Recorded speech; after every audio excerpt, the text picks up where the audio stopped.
WandaVision começou sua jornada no Disney Plus trazendo uma pancada de referências. Essa é uma série muito diferente de tudo que a Marvel já fez. E se você ainda não entendeu as referências, se você tá confuso, ou se o seu conhecimento sobre sitcoms norte-americanas dos anos 40, 50, 60 é muito fraco, cola aqui em mim que eu separei aqui as principais referências da série para te ajudar a ter uma experiência ainda melhor assistindo essa produção. Então bora! Fala, meus queridos, aqui é a Rafa Gomes, estou muito feliz de estar aqui com você. Então antes da gente já partir para esse assunto, já chega aqui, se inscreve no meu canal, não se esquece de deixar aquele comentário super amorzinho e é claro, já vai me acompanhando lá nas redes sociais, no Instagram, no @Rafa Gomes, e lá no Facebook, no Rafa Gomes Cinema. Então tá, WandaVision começou aqui de um jeito bem diferente. Aquele fã da Marvel que tava esperando aquelas explosões, aquela pancadaria toda, é claro que acabou se decepcionando um pouquinho, mas WandaVision tá preparando um território muito estrutural no seu roteiro, justamente para depois chegar nessa pancadaria toda que eu sei que todos vocês curtem. Mas é claro que eu preciso apresentar para vocês as referências que a gente tem nessa série.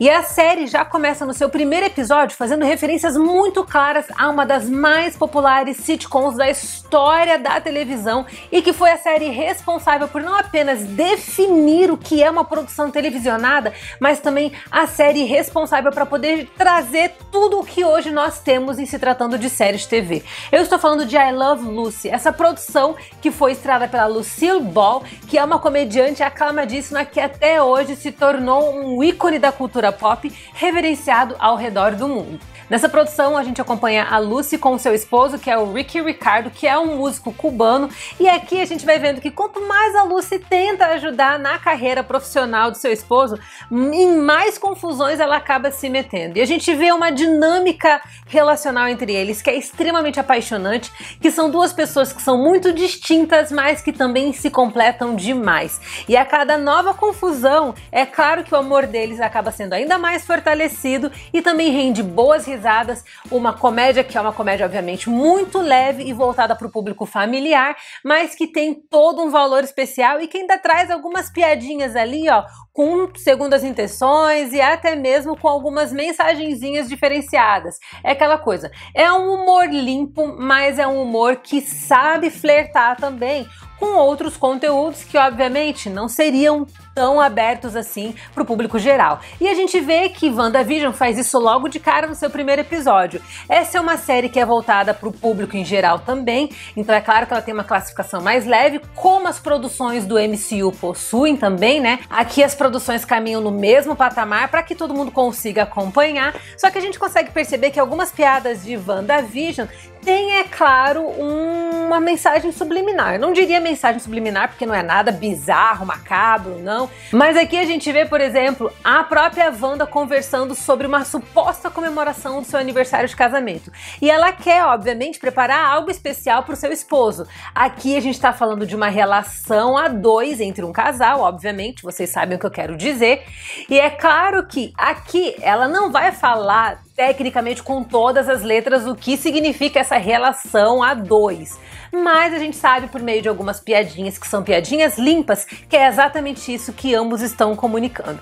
Então essa é uma série que sabe falar de assuntos um pouquinho mais maduros, usando uma linguagem muito mais leve que não compromete a pureza do público mais jovem, à medida que também não compromete a própria identidade e até mesmo a classificação indicativa da série, trabalhando no mesmo esquema de I Love Lucy, que é aquela coisa, uma comédia super familiar sobre um casal que é totalmente diferente, mas que funciona muito bem e que quando a gente assiste em tela, a gente sempre imagina, meu Deus, essas duas pessoas não combinariam com mais ninguém a não ser elas mesmas.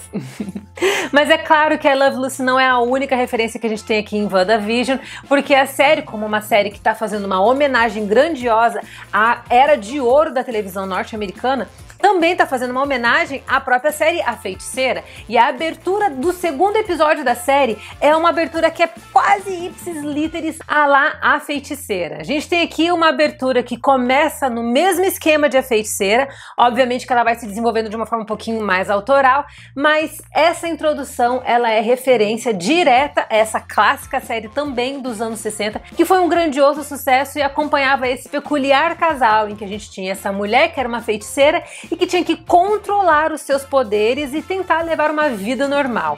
Aqui na série A Feiticeira, o seu esposo não tinha poderes extraordinários. E é claro que muitas aventuras surgiam a partir dali, porque eram pessoas também que eram bem diferentes umas das outras, mas que no final se completavam. E era muito legal ver o personagem Darren, que era o esposo da Samantha, que é a feiticeira, tentando lidar com todas as peripécias com as quais a sua esposa acabava se metendo. E é claro, isso sempre gerava momentos cômicos muito legais e também, é claro, momentos cômicos mais puros. Coisa que a gente também viu em WandaVision aqui. Então a gente vê tanto essa questão dos poderes sendo muito inspirados nessa série, assim como a gente também vê a própria construção humorística do roteiro, que é aquele humor super simples, um humor muito limpo, que é a cara das séries dos anos 50 e dos anos 60, mas aqui em WandaVision, esse humor ganha um gostinho todo referencial vinculado aos quadrinhos dos personagens e, obviamente, também ao universo cinematográfico da Marvel. Outra referência legal que a gente tem aqui, logo na abertura de A Feiticeira, né, na abertura estilo A Feiticeira, é o capacete do ceifador, que vocês vão ver aí na tela, que vai aparecer aí agora pra vocês. Isso passa rapidamente nessa cena de abertura, talvez você não tenha percebido, mas o ceifador é um grande vilão do universo da Marvel, viu?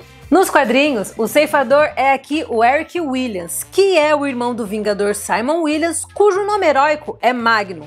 O personagem apareceu em diversas histórias relacionadas ao herói e aos Vingadores da Costa Oeste em HQs clássicas, mais recentemente tendo um papel importante na HQ Fabulosos Vingadores, na qual se torna um dos Cavaleiros do Apocalipse e tenta matar a Feiticeira Scarlet. Agora, qual é o nível dessa referência dentro da narrativa de WandaVision?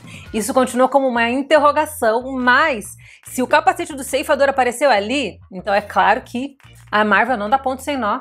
Então é importante você guardar essa informação porque ela vai ser útil lá no futuro. Vocês podem ter percebido também que dentro da série WandaVision, a gente está falando de uma série que é absolutamente metalinguística. O que é isso, Rafa? Uma série metalinguística é quando ela meio que conversa consigo mesmo por meio da sua própria construção narrativa. É a série trabalhando dentro do seu próprio contexto de comunicação. Não sei se isso ficou muito claro para vocês. Mas ela é uma série que ela é totalmente meta. Por quê? A gente está assistindo uma série de TV sobre uma série de TV. Vocês pararam para pensar isso?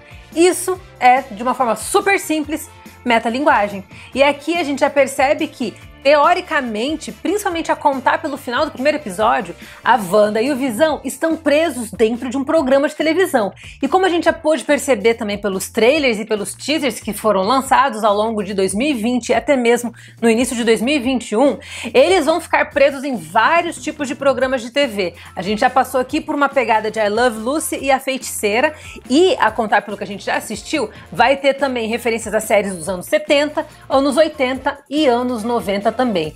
Quais serão as séries que vão servir de inspiração aqui?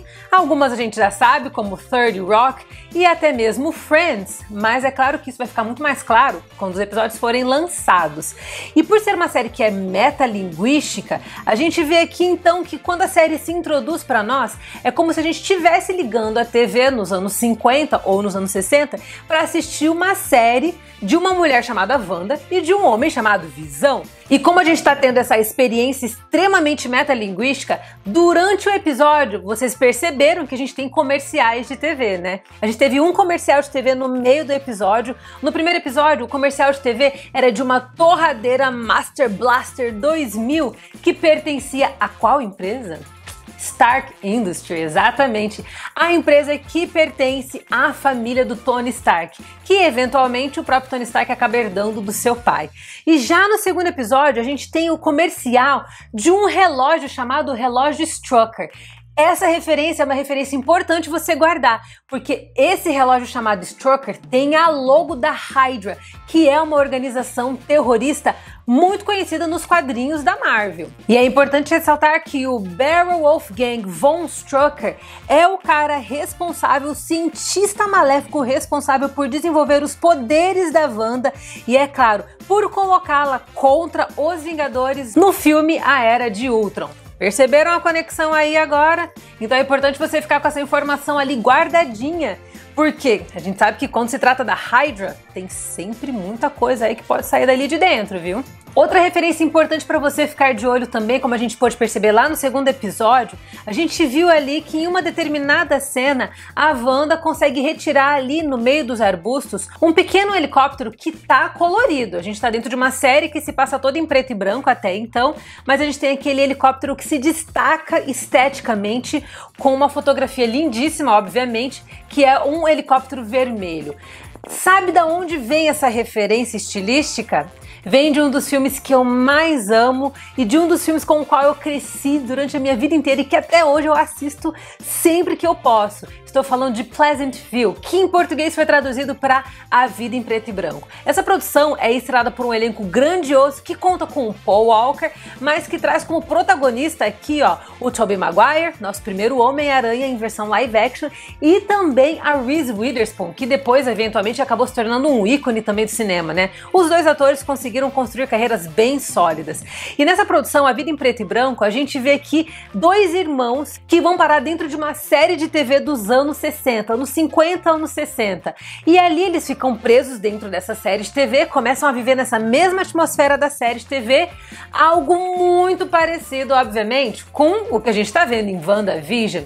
E conforme eles vão desbravando outras coisas que vão além da censura que a série possuía, ou seja, dar uns amassos, se relacionar com as pessoas, se desentender com os outros, se revoltar com algumas coisas, conforme os personagens vão saindo da sua zona de conforto, a produção vai ganhando vida. A série em preto e branco vai ganhando cores. E a gente começa a perceber aqui que a gente tem algumas distorções já em WandaVision, que é quando as coisas estão fora do que é o padrão desse universo onde eles estão presos, alguma cor começa a nascer ali. Muito parecido com o roteiro de A Vida em Preto e Branco. E a gente vê isso se repetindo duas vezes na série, com o helicóptero e também, é claro, naquela cena em que as mulheres estão discutindo como vai ser o evento de arrecadação de fundos para crianças e etc. E a mulher fica griladaça lá, a Dori fica griladaça e quebra o copo na sua mão. Ela fugiu da zona de conforto pré-estabelecida dentro da narrativa da série WandaVision. E o que acontece? O sangue sai vermelhíssimo. E aí é mais uma referência lindíssima que a gente viu em WandaVision, essa série que tem uma produção técnica excepcional e que também tem fortes chances de, sei lá, conseguir umas indicações ao longo da temporada de premiações, viu? Quando a gente começar a temporada de séries de TV. Mas é isso aí, pessoal. Essas são as referências principais que a gente tem em WandaVision. Eu espero que você tenha gostado muito desse vídeo. Se você gostou, não esquece de dar o seu like maroto, de compartilhar esse vídeo com todo mundo que você conhece. E é claro, não se esqueça de me acompanhar nas redes sociais, no Instagram, no @RafaGomes, e lá no Facebook, no Rafa Gomes Cinema. A gente se vê na próxima. Um beijo pra todos vocês, fiquem todos com Deus e até!